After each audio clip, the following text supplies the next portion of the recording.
I think today you're gonna learn a lot.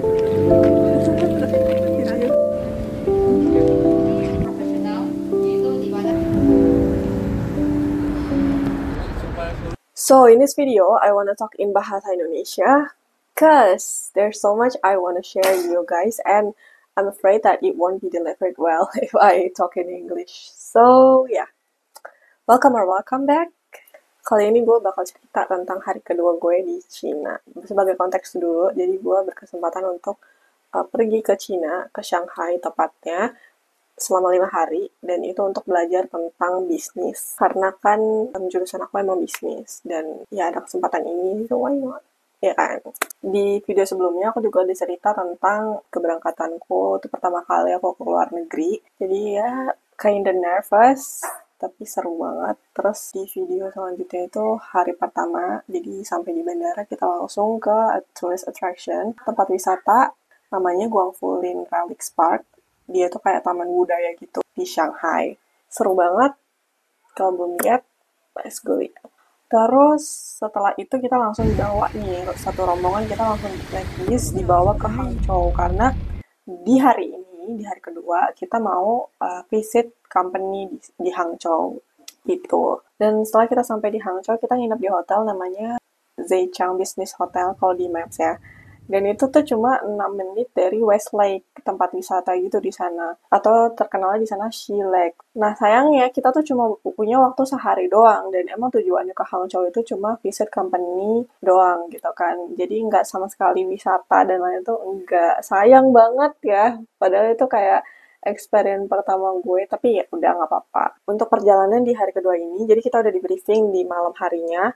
Bakal berangkat jam 8 pagi dan perjalanannya sekitar 1,5 jam. Jadi kita sarapan dulu jam 7, habis itu kita langsung ke bis, langsung berangkat. Dan sepanjang perjalanan, tour guide-nya tuh selalu menjelaskan gitu. Alipay also from Ali Group. So it's a very, very successful business company. I think today you're gonna learn a lot of things from it. And as we are in Hangzhou, let me tell you something about Hangzhou. Tentang Hangzhou, tentang sejarahnya. Selain tentang Hangzhou, tour guide itu juga jelasin banyak tentang perusahaan yang mau kita kunjungin, yaitu Ali Group atau Alibaba terkenalnya. Jadi Alibaba itu merupakan sebuah perusahaan penyedia e-commerce, jadi platform e-commerce gitu, terkenalnya sih seperti itu. Jadi dia tuh udah berdiri sejak tahun 99. Tapi dulu tuh dia fokusnya mereka tuh sebagai perantara. Ya namanya platform kan kayak perantara bisnis to bisnis gitu. Di segala industri. Jadi produk-produk mereka itu yang online itu tuh baru mulai di tahun 2023 kalau nggak salah. Namanya Taobao. Jadi mereka meluncurkan Taobao di 2023. Barulah muncul lagi produk-produk mereka lainnya banyak banget. Ada Tmall, ada AliExpress, ada Alipay, bahkan kayak ya kalau di Indonesia tuh kayak Shopee kali ya guys. Chinese people, we like to pour the tea by ourselves. So if you have time, go out, you can check. And for the men, they usually like to take a water bottle and put.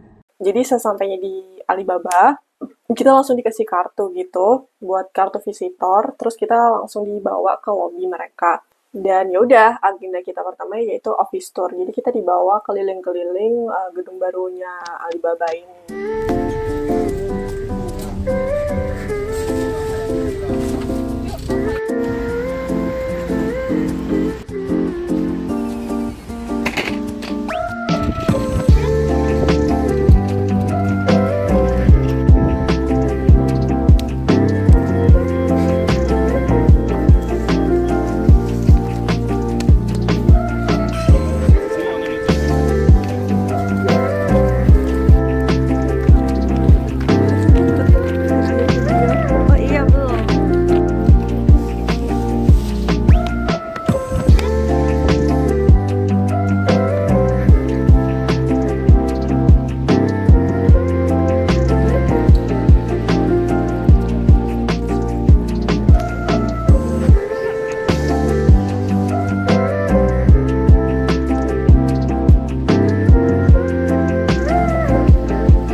impression gue masuk ke kantor ini ya pastinya gede banget. Kalau ngeliat kantor-kantor di Jakarta juga kan gede-gede ya. Tapi mereka tuh Iya lebih siap. kayak Kan saya kampus gitu video loh guys. Bu, Jadi nggak yang tinggi menjulang, tapi mereka kayak ya banyak space gitu loh. Kayak melebar gitu, luas, gede.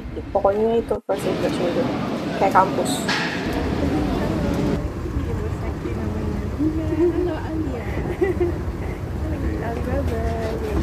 Di dalamnya tuh banyak kayak collaborative space gitu-gitu loh guys. Kalau di kampus gue juga ada itu kayak gitu, ya mirip lah.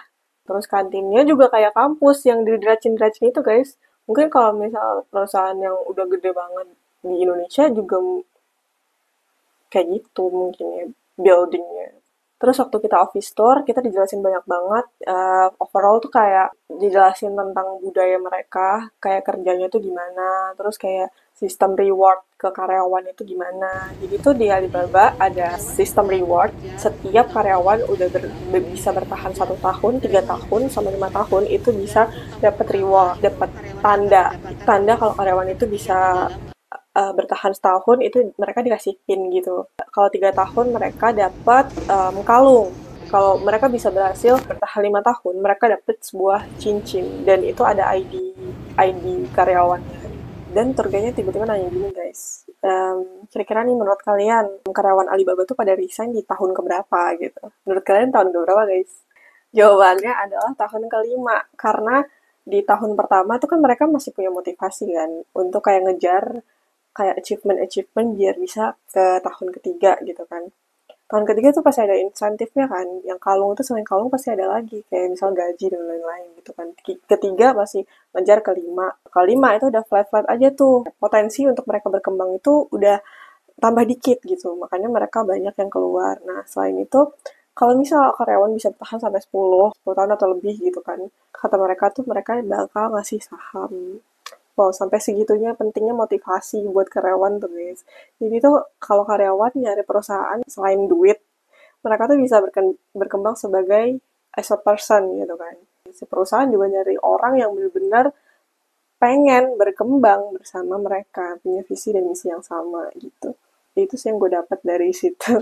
Selain itu, yang bikin karyawan betah kerja di Alibaba itu adalah ya program-program mereka gitu. Fasilitas-fasilitas mereka deh, sekedar kantornya kan juga bagus. Terus kayak program misalnya ada tuh 1 tahun mereka bikin 1 hari spesial namanya Ali Day. Jadi mereka kayak bikin sebuah festival khusus buat karyawan-karyawannya, juga ngundang si keluarganya mereka gitu. Pokoknya semua diundang, udah have fun di situ. Terus selain itu juga ada klub-klub gitu kan untuk pengembangan diri, misal kayak klub olahraga dan lain-lain.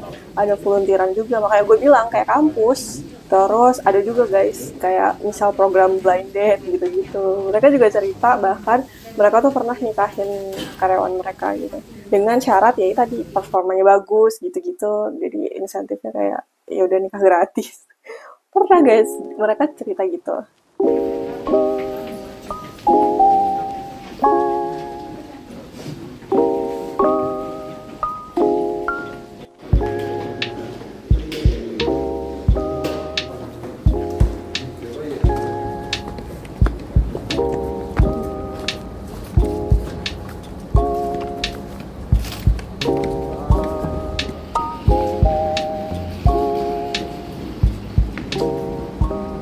Terus mereka juga bilang prioritas mereka itu pertama klien. Kalau misal klien sukses, mereka tuh berarti juga sukses gitu.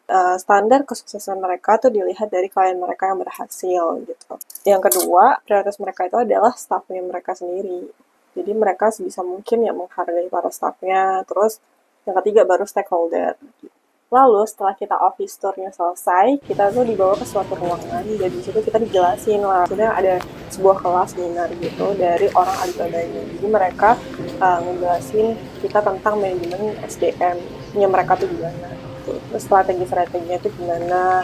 Mereka punya culture sekarang, mereka punya budaya yang sekarang ini juga nggak dari awal begini. Itu setiap situasi dan kondisi itu tuh emang berbeda-beda penanganannya. Jadi misal contohnya pada tahun 2009, katanya tuh mereka tuh pada di saat itu lagi down-downnya gitu, lagi di titik terendah mereka. Nah, waktu itu mereka tuh langsung membentuk satu tim khusus benar-benar untuk sales, untuk penjualan, biar mereka bisa running, biar mereka bisa bangkit lagi gitu.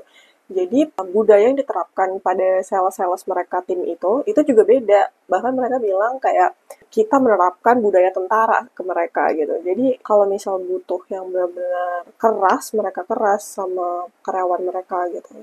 Terus di kelas ini kita juga dijelasin tentang strukturisasi mereka tuh gimana. Kayak misal manajemen atas, habis itu tengah, habis itu bawah. Kayak dari atas ke bawah itu komunikasinya seperti apa, terus penerapan KPI yang gimana gitu. Terus tanggung jawabnya itu apa aja. Gitu guys. Produk, desain, R&D, technical, dan sebagainya itu mungkin maksudnya ke jalur profesional. Jadi karyawannya bisa memilih jalur mana yang mereka inginkan untuk training di dalam Alibaba. Nah, habis itu kita siang istirahat. Lebih serunya lagi guys, kita dikasih kesempatan buat makan sama karyawan-karyawan yang ada di sana. Bener-bener kita kayak karyawan di sana gimana culture-nya gitu-gitu. Jadi kita ya udah bareng melebur dengan karyawan-karyawan yang ada. Dan gue sampai detik itu kan belum notice ya, itu kan hari kedua gue di Cina. Nah, sampai detik itu gue belum notice kalau gue tuh pakai hijab, ngerti gak sih? Di situ gue baru realize, oh iya ya, gue sendirian di sini muslim, kayak yang lainnya tuh pada non muslim kan. Dan terus ya mereka pasti kan agak sedikit apa ya, heran mungkin ya, kayak mungkin itu sesuatu yang baru buat mereka. Jadi kayak gue lumayan banyak mendapatkan tatapan-tatapan seperti itu. Bukan tatapan sinis, cuma ya orang bingung gimana sih guys, kayak gitu lah pokoknya. Di situ gue realize, oh iya, gue muslim sendiri ini di sini. Oh iya, ya udah gue harap maklum gitu. Dan terus di situ gue masih sempat bingung makan apa kan, karena di situ gue nggak tahu hal yang mana. Untung tour guide-nya baik banget, dia kayak ngebimbing gue lah istilahnya.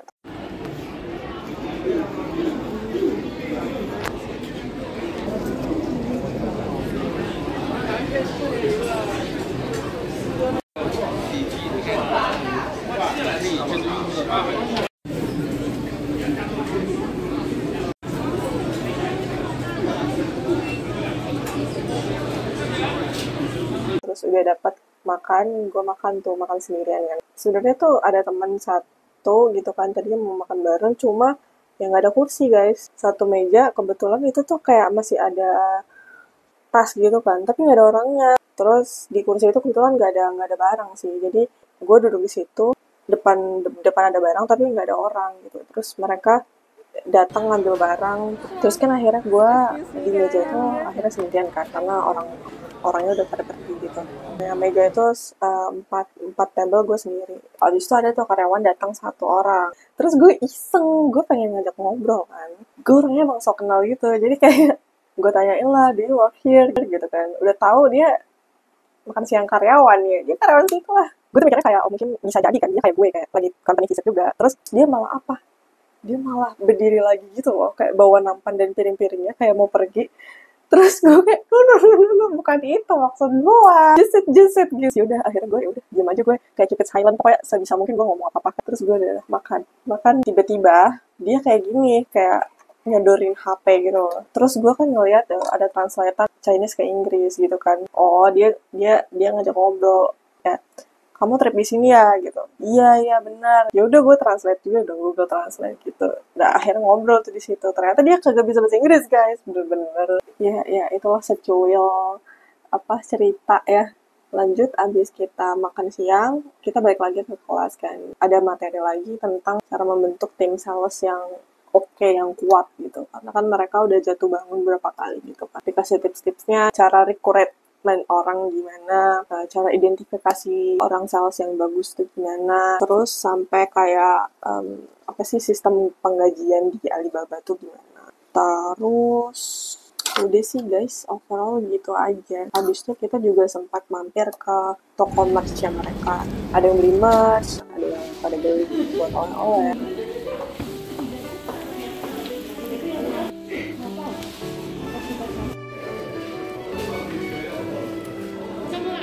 Abis kita dari Alibaba itu kita langsung ke Shanghai. Kita balik lagi ke Shanghai. Nah, besok kita bakal visit perusahaan di sana. Dan perjalanan ke Shanghai memakan waktu 5 jam lagi. Jadi sampai sana udah malam.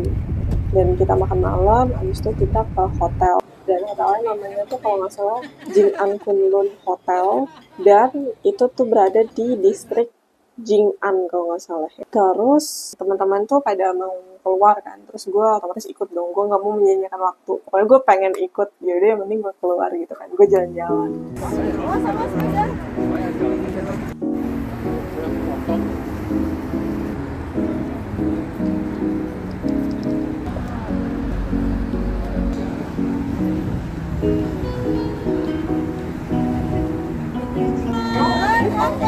Masukin grup deh.